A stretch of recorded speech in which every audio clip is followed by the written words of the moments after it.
Everyone is born with an invisible twin brother or sister who will live your life for you, no questions asked. Everyone is born with an invisible twin who will live your life for you, and only a few ever question the arrangement. The actual difference between all humans can be counted on one hand. In fact, on one finger. When one man heard it said, and even realized that it was likely so, that if you know where you are once a day, you're doing better than 99% of the people on the planet, he thought, but a lot of good it does me. Even some ordinary minds have opined that men construct mythologies around areas which either frighten them or about which they are ignorant, but without noting that this takes in all of life.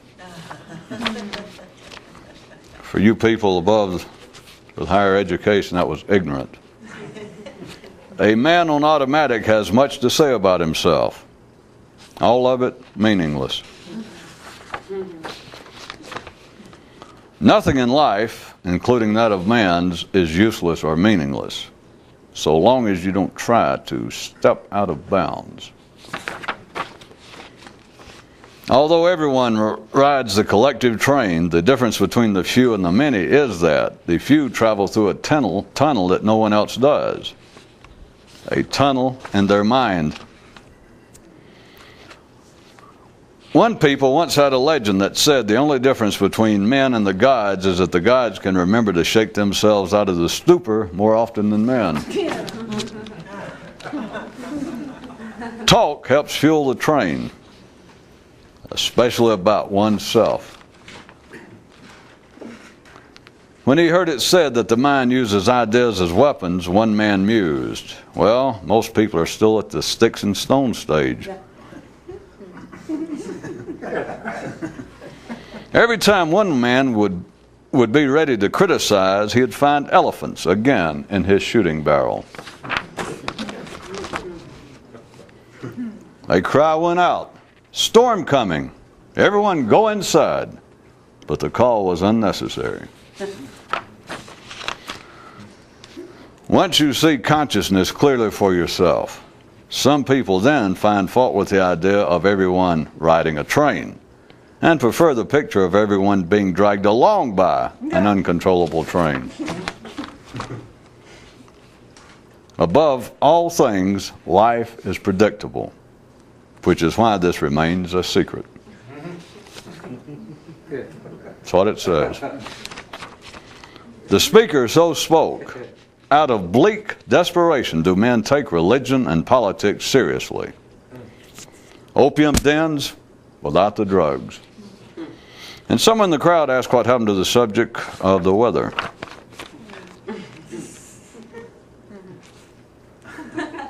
Can't wait. Legend says that there was once a man who thought, I am either getting so wise that I am rising above such matters as being critical, either that or people are becoming so stupid that criticism is a waste of my time. Legend goes on to say that he hoped one of them was true over the other. The wolf with the most testosterone becomes leader of the pack, while the one with the second most becomes its priest. The plant foreman gave the new employee his needed instructions. That machine will turn out tires nonstop as long as it is making noise.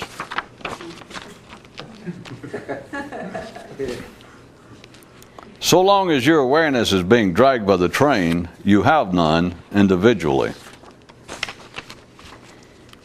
One man's latest offering. Coffee stains a cup the same way thoughts do the mind, except coffee has no calories. Once you realize that all of life runs on automatic, there's really nothing left to think about, which doesn't necessarily stop you from thinking about it, however. Once the crowd became audience-like, the speaker presented his remarks. Some people know less than other people. but no one knows less than humanity as a whole.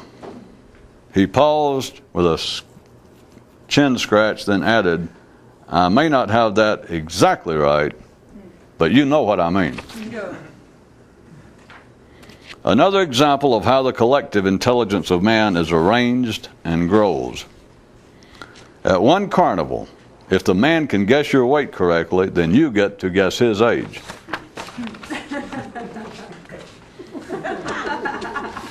There was once a mystical order who referred to that struggled for state not as being enlightened or awakened, but rather as having gotten off the train. Having mental illness is many people's attempt to deal with not having a personal mental, healthy or otherwise. One way that life keeps men from knowing what's going on is by letting most of them believe that they do.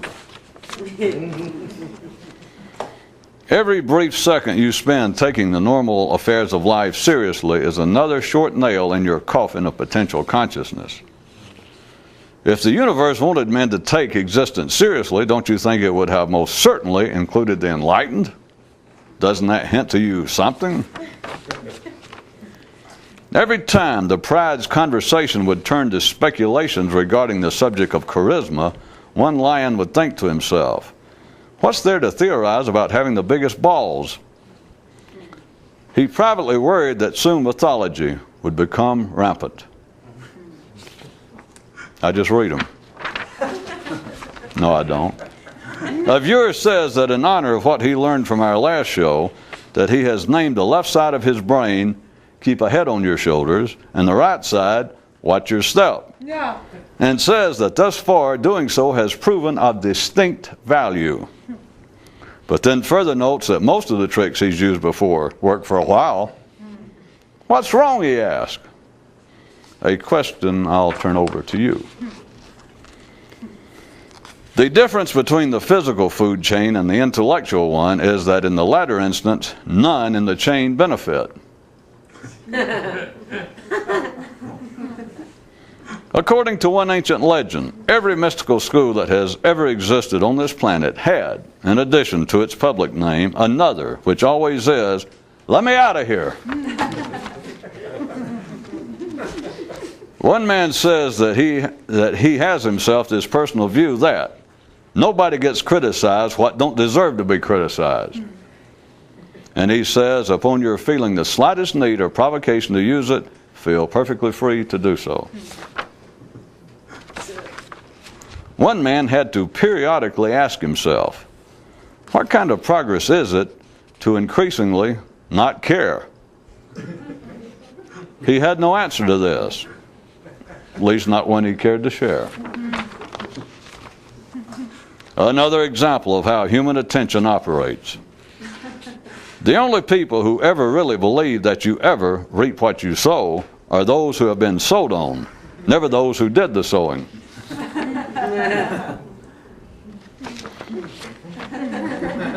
There is a legend which tells of a man who would throw livers and intestines into the air and they'd fall back as theories and beliefs. When thoroughly inside themselves, the few find that they can't see what's going on. In return for the lion having removed a pebble from his shoe, a genie once offered to grant the beast a wish, and suggested perhaps that it'd like to have the ability to speak. And the lion asked what advantages that would bring, and the genie replied that then he'd be able to talk about himself. The lion pondered this for a minute or so and declined. Civilizations and the human mind expand by continually destroying, then rebuilding themselves. To be conscious, you have no bricks or mortar to work with.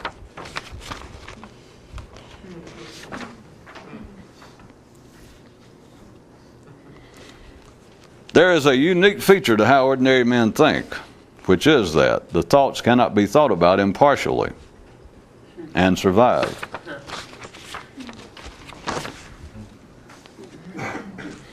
Men feel sorry for animals since they can't feel sorry for themselves. An ancient manuscript tells of a people who believed that the only difference between men and the gods was in the matter of, and here the writing is a bit faint and unclear, but says either in the matter of self-reflection or self-pity. Guess the choice is yours. Note, if your consciousness has anything at all in common with your mind, you're not conscious.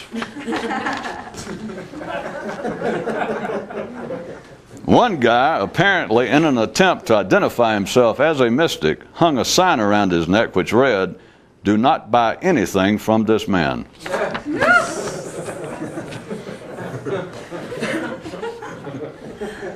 Only shadows and ghosts talk about themselves.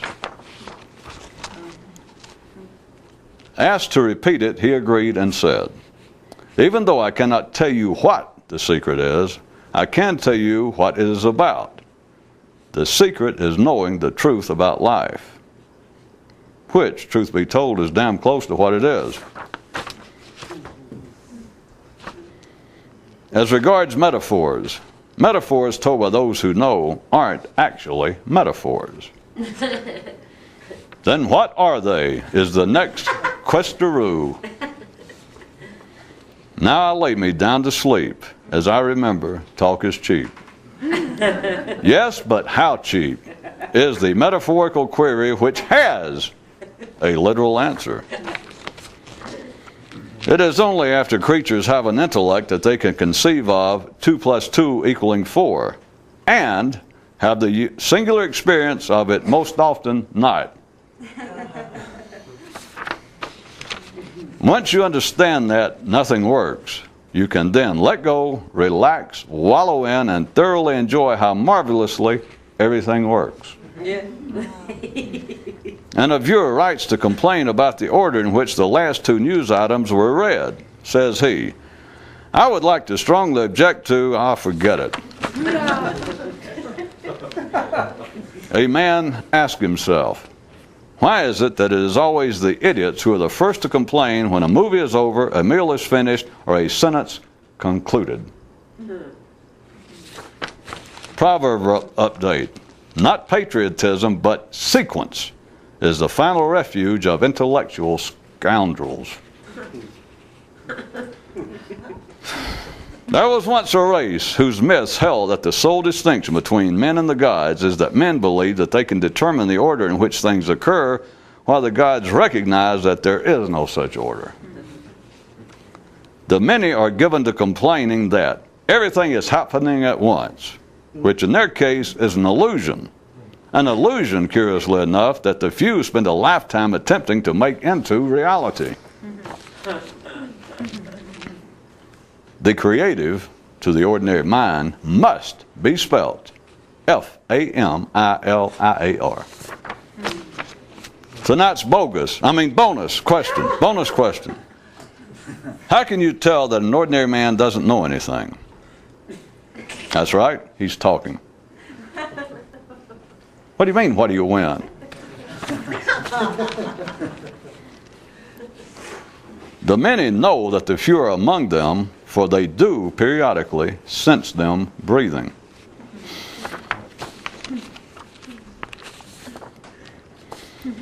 On the back of every greeting card printed by that firm known as the Secret About Life Company, you will find their slogan, "When you care enough not to say anything."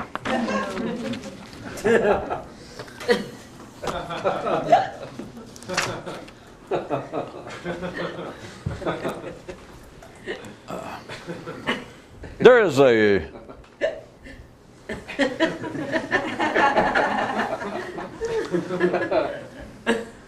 epitaph update that didn't make the news that perhaps would be apropos here. What a web of delusions we weave when at first we believe we can think.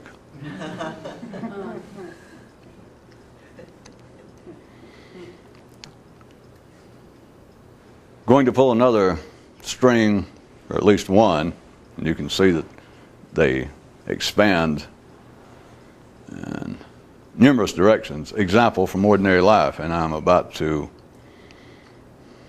I think, pull it out from the news media while reminding those who may be tuning this in at an early age that this has nothing to do with the news media. It has nothing to do with anything in life in particular, and everything in the world to do with everything. So this is in no way a comment on the news or the media, but nowadays the news has sort of become the worldwide, or the media and the news, sort of the worldwide Athenian agora, the public marketplace that we can just pick it out, and people who see this in various parts of the planet, it's sort of a common meeting ground. It is very common nowadays on the news, as it's become more and more of a entertainment field, to have to fill it up. There's more and more time and space and the electronic and the print media to fill up, and so we have more and more of the news organizations doing man on the street responses to what's occurring in the news. Now I'm just going to pull out one example, and I assume, I will trust that you can see the other aspects and the ramifications of it off in a myriad of directions. It will be some comment about the, let's say, a pending or a potential militaristic hotspot on someone's border, some country's border. And the Prime Minister, the President, some spokesman for the government will be warning that this country, country A, may have to go take over and stick their nose forcibly into the affairs of adjoining country B for country A's own protection. All this is irrelevant to what we're talking about. But let us say that that is said. And they go on for a few minutes, and then they have a reporter out in the street, and they stop people. And they stop what seems to be obviously a teenage lad, let's say. And they ask him, do you have any fear that now the government is really beginning to seriously rattle the militaristic swords regarding the troubles over in country B? Does that frighten you, being a man of possible military age? And they stick the mic in his face. And he says, yeah, it does. He said, because when I dropped out of school 2 years ago, it was on the basis I was going to join the Army, because I thought it'd be a good career, and I'm just waiting to get to be old enough to get in. But now, to tell you the truth, when I see us threatening to go in and become militaristically involved in another country's what is obviously just an internal civil dispute, it does frighten me, and it makes me have some grave questions as to our foreign policy. Now, perhaps I didn't do enough dramatics and try to purposefully mispronounce words and etc. The point being, we have here a lad, let us say, he's less than 18. Let's say that's the militaristic age, or the age of the drought. So we have somebody somewhere less than 18. He's been dropped out of school for 2 years by his own admission, so that means he has a 9th or 10th grade education by Western standards. And he is, now take that into account in the last minute of the conversation that I put together for him, of him discussing the certain reservations he has about our country's, whatever country it is, foreign policy, if we're going to get involved in what is patently obvious to him, an thoroughly internal matter with country B, and it frightens him. It now makes him have second thoughts as to whether he is going to actually go and volunteer for service. From some ordinary view, I thought that'd be obvious enough. You make your other examples. I guess we'll see if we hadn't already said. From a quite sane, ordinary view, you could look at that. Again, assume you're watching this on TV, and that's the public marketplace, and you can do it somewhat removed, and apparently sit there with the time to mentally consider what's going on and try to analyze it. Speaking ordinarily so far. An ordinary mind would be well within its rights to scoff at that. First off, to scoff at the whole thing of them wasting valuable, if it's an ordinary person, they probably consider the news, the events of the world they're supposed to, is to being serious and important matters. Why are they wasting our good time interviewing people? But now, to the more specific, an ordinary mind would be predictably well served and expected, or it would be acceptable for it to have grave criticism, almost scoff, if not ridicule, this pimple-faced 16-year-old kid with a 9th grade education. Because here in Sweden, as you all know, we know what the general intelligence, and I'm not talking about understanding, just the general walking around knowledge of people who graduate from high school. So, forget somebody that dropped out in the 9th grade. But here he is, and the tail end of what he said almost could have come out of the mouth of a political pundit, some well-educated, social, political observer. The point is, an ordinary mind, under those conditions, would be not acting in a manner untoward whatsoever to itself, to go, what kind of crap is that? That kid has probably never been outside downtown Oslo. He doesn't know crap about foreign. Where does he go saying stuff like this? And where do they get off? The newsman staying there, the guy that's supposed to be a respected and intellectual observer, and him staying there and nodding, and maybe even asking a couple of follow-up questions like, so I guess you may reconsider your decision to make the army your career, which the kid just said, but the kid goes, yes, I do, I must say.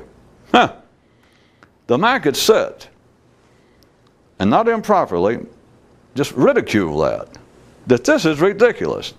That kid knows nothing about foreign policy. He knows nothing. Where does he come up with terms about, obviously, a matter of internal civil strife in that country? Now, I'm assuming now when I'm speaking to this ordinary mind that he believes he knows of which he speaks, that these terms do have that the currency of his words does have something backing it up, that he believes that he could explain it. But he looks upon, not sans any foundation, he looks upon what this kid said, this illiterate or semi-illiterate kid, speaking about why he may now think again about making the service his career if the guys running our country, making our foreign policy, are going to be involved in such international faux pas as to stick our military foot in a foreign incursion in matters which are obviously simply internal civil matters of unrest there. No, not so quick will I join now. And a mind listening to this thinks, what kind of crap is this? Have we all gone insane? That boy doesn't know anything about it, which is hardly worth getting upset about. I mean, you just assume that most ordinary minds, and I'm saying ordinary minds now, in the middle of the bell curve of education and sophistication of any given time and place, would almost out of hand dismiss, before they even heard it, they wouldn't have to hear it, any ideas coming from someone with a 9th grade education. Someone just someone below their economic, educational, social sphere or realm. So to begin with, they would just, but then push it a little bit further. It is now part and parcel. Remember, this is not an attack on the news media, because the news media is just part of life. It's as much a part of life as the guy I'm talking about. It's chairs, airplanes, weather balloons, swimming pools. But here it is that now part of man's ordinary intellectual life is being taken up by the news media, presenting these stories and then speaking to people who obviously, now remember, I'm back to the ordinary view of an ordinary mind. They present a story that has immediately dire possible implications to us all. That is, a possible militaristic action in a foreign country. But why do they then waste our time asking ordinary people? And not just ordinary people, not me. They're asking people with no education, people who have no idea what they're talking about. What is going on here in life? Is the whole world become crazy? Is everybody become so dumb that they don't know what they're doing? Such a mind And I'm using that as a collective view, as I said, of the reasonably, ordinarily, averagely hip, sophisticated, and educated of any given time and place, would look upon this as being somewhere verging on insanity. That the kid does not know what he's talking about, and also that most people do not know what they're talking about, especially when it comes to very complex matters, such as foreign policy, the higher levels of political intrigue. How is it that the kid can say that? How could he say the things he said? Even now, let us assume that he has no idea what he's talking about. He could not have been questioned if the reporter had asked him anything much other than, where'd you buy those shoes? After his comment, the kid would have been stuck. He could not have gone into any exposition regarding his comments. And yet he opened his mouth and went,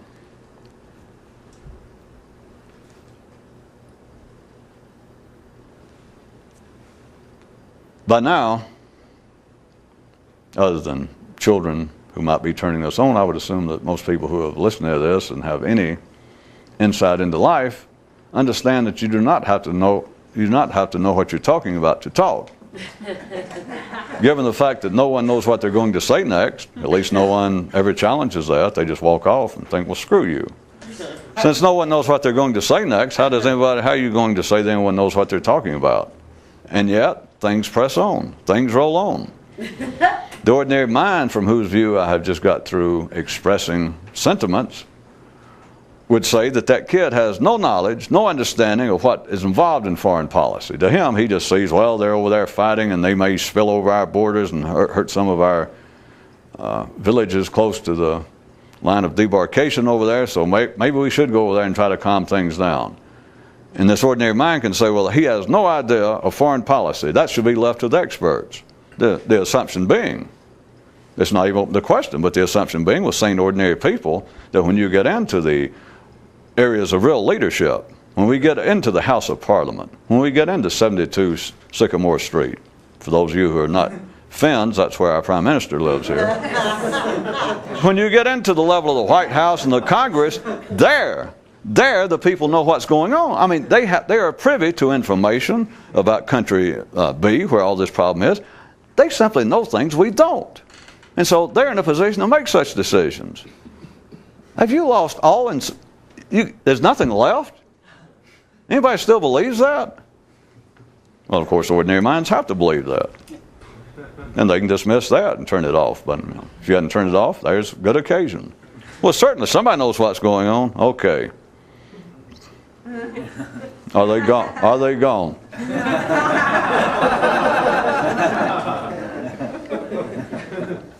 But back to the more specific area toward which I was intending to find a bird. And for those of you slow of foot, preferably on the ground, not the wing. Well, it's easier to catch a goose when he's running. As many of you who have attempted to expand your awareness know quite well. Well, that and the fact that a goose sure can run like a mother when you're after it. Yeah, but I'm almost conscious. I can almost understand it. Quack, quack. Just over the horizon.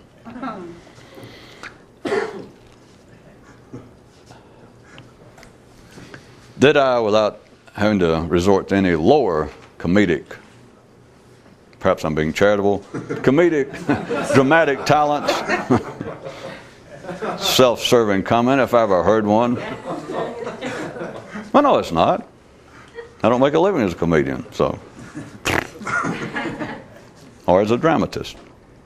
Back to, let's just clear this up, that the kid, what I used to represent, that constantly you've always had in life, long before you had the news media, and I was just, as I said, using that for what I hoped would be a more commonly available example to which most people could turn their attention and understand what I meant from various sectors and cultures and areas of people who might hear this. But back to my kid in the example. Let's just put it point blank. The boy has never been outside Helsinki. He hardly knows his ass from the top of a yellow cab. Of course, that could have to do with a certain medical problem he experiences, which I don't want to go into.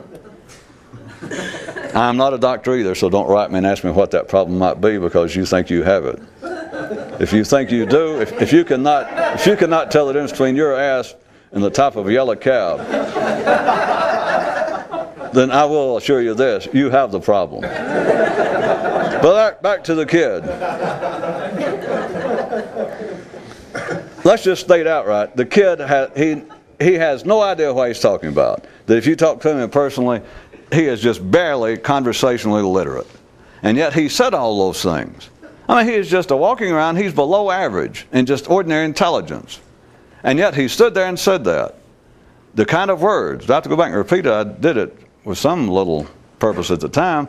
The words were pretty coherent. Used the kind of catchphrases that those in political power, especially those who comment on it, reporters, just those of at least average, ordinary education and intelligence use. He used those kind of terms, seemed to be thoughtful, and pointing out that he was going to make the service his career until he started seeing our government began to apparently consider basing foreign policy on their response to what is obviously simply internal civil disputes in country B, and of such frivolous endeavors and adventures I shall not be a part thereof. And you talk to the kid later, the center of his world, it was the Smashing Pumpkins or sniffing glue. And yet he said that. And so, all right, here's what you're faced with, or what I want you to look at, is how can this be? How can he say such as that when, as I said, to skip all the cheap theatrics, let's just simply state, the kid just barely knows enough to tie his shoes and get around without getting killed every day and to find his way back home, and yet he can say such as that. The reason is quite simple. So complex that people refuse. Well, it is quite simple. He is part of the collective mind. And if that attitude was part of the collective mind of us here in Belgium right now, let's just say that was part of our collective intelligence. And there's no way we'll spend forever if I start trying to confine and to lime it out into specific borders. It is just, you have to begin to see it yourself. There is, given certain subjects, there is the collective mind about certain things at any given time, at any given place. You can simply pop into France today, perhaps in Bordeaux, and there's a big deal going on about whether we should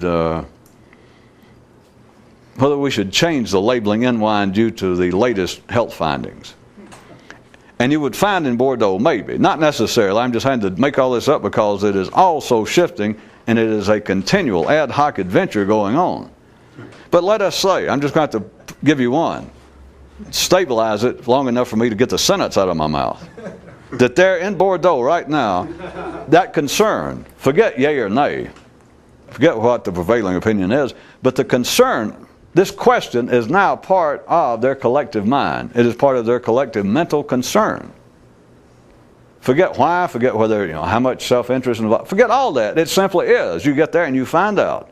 It'd be easy to find out. You sit in a corner cafe, you walk up and down the street, you talk to a handful of people, and almost everyone, quote, as they like to say, almost the subject of the the proposed change in wine labeling is on everyone's lips.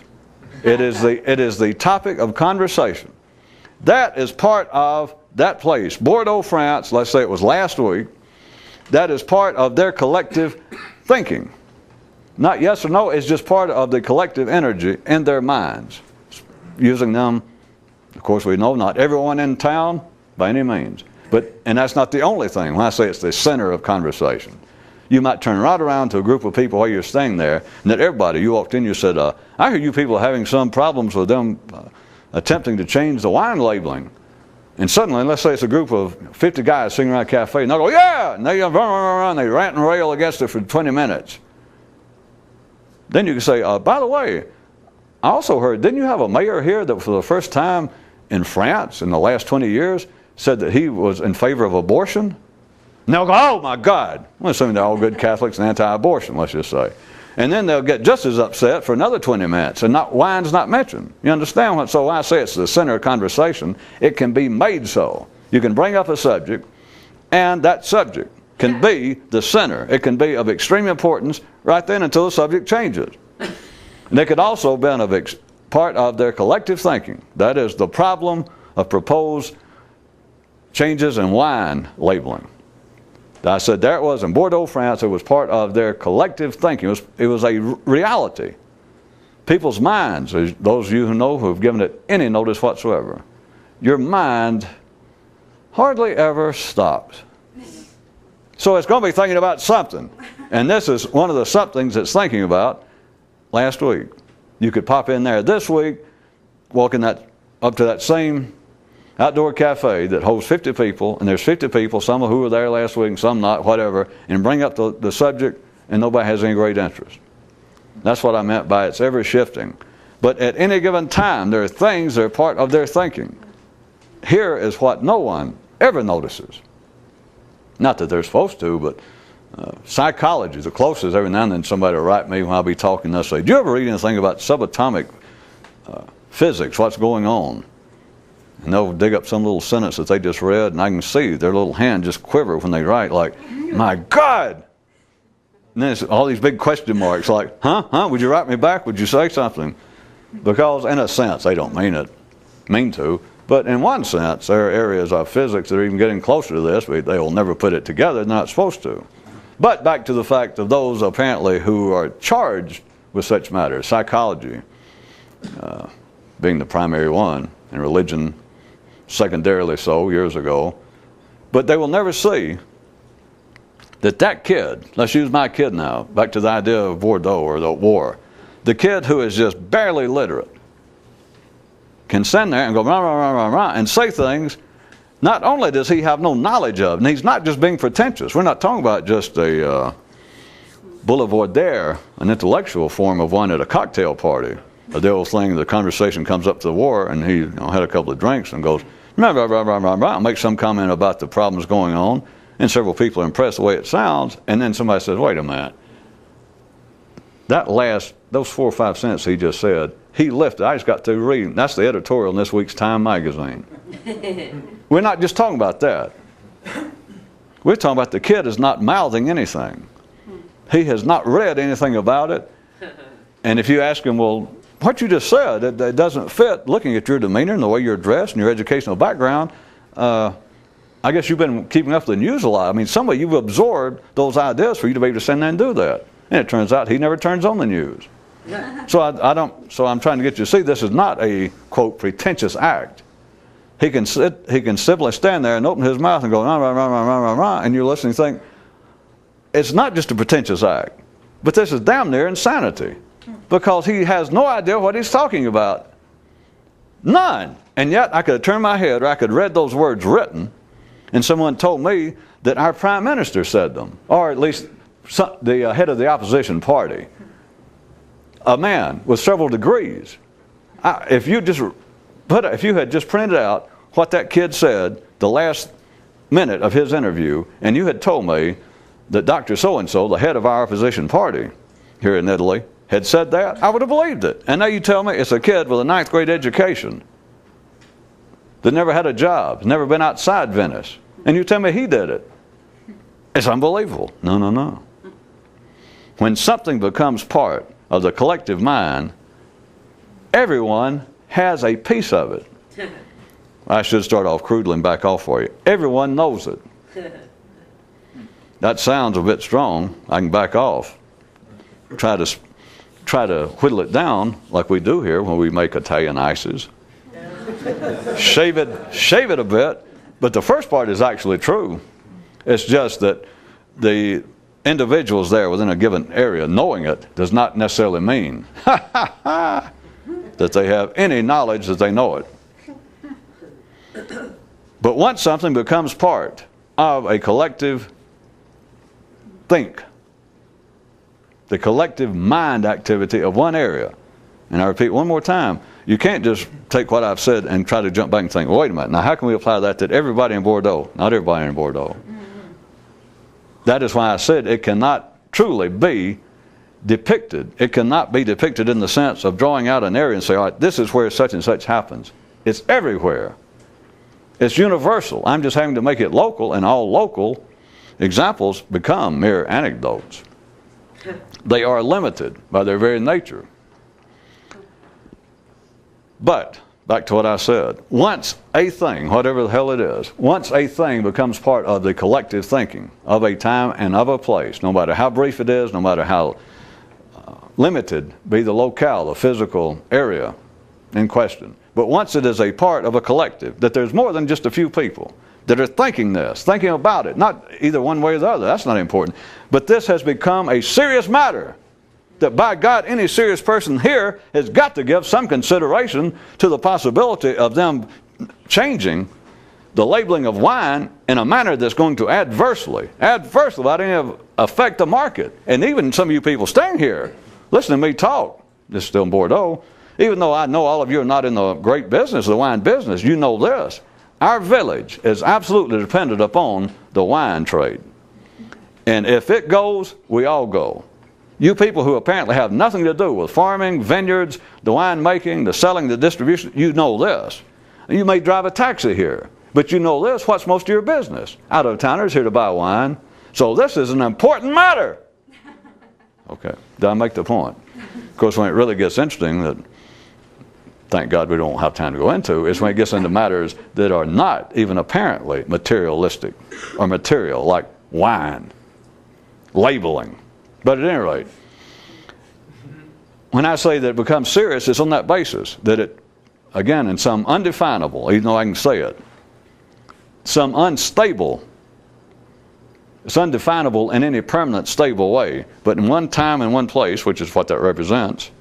Now, that represents that. Now, it's not some ways I didn't want you to think I was trying to brag or anything.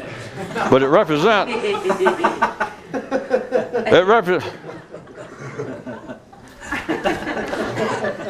At one time and one place. It could be very momentary, it could be very, as I said, a very small locale. But if a thing, that's a thing, if a thing has become important, then everyone there knows it.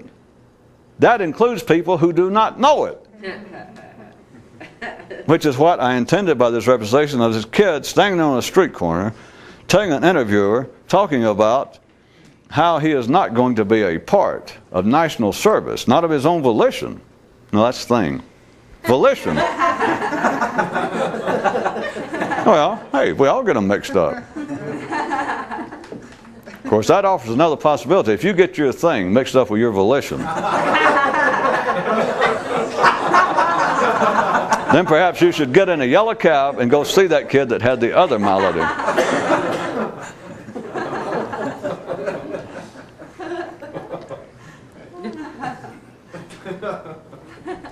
If a thing has become an important part to some group of people somewhere for some length of time, enough that it is discernible, then this kid, what he was representing by saying things that he had no knowledge of, talking about foreign policy and internal civil unrest. If you took him aside and said, what in the hell does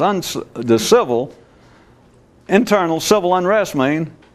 He wouldn't know. And yet he stood there and said it, and then you would be forced, if you were ordinary, you'd be forced to say, well, you have heard it on the news so much. That's almost a catchphrase that they use every time they talk about the problems as our adjoining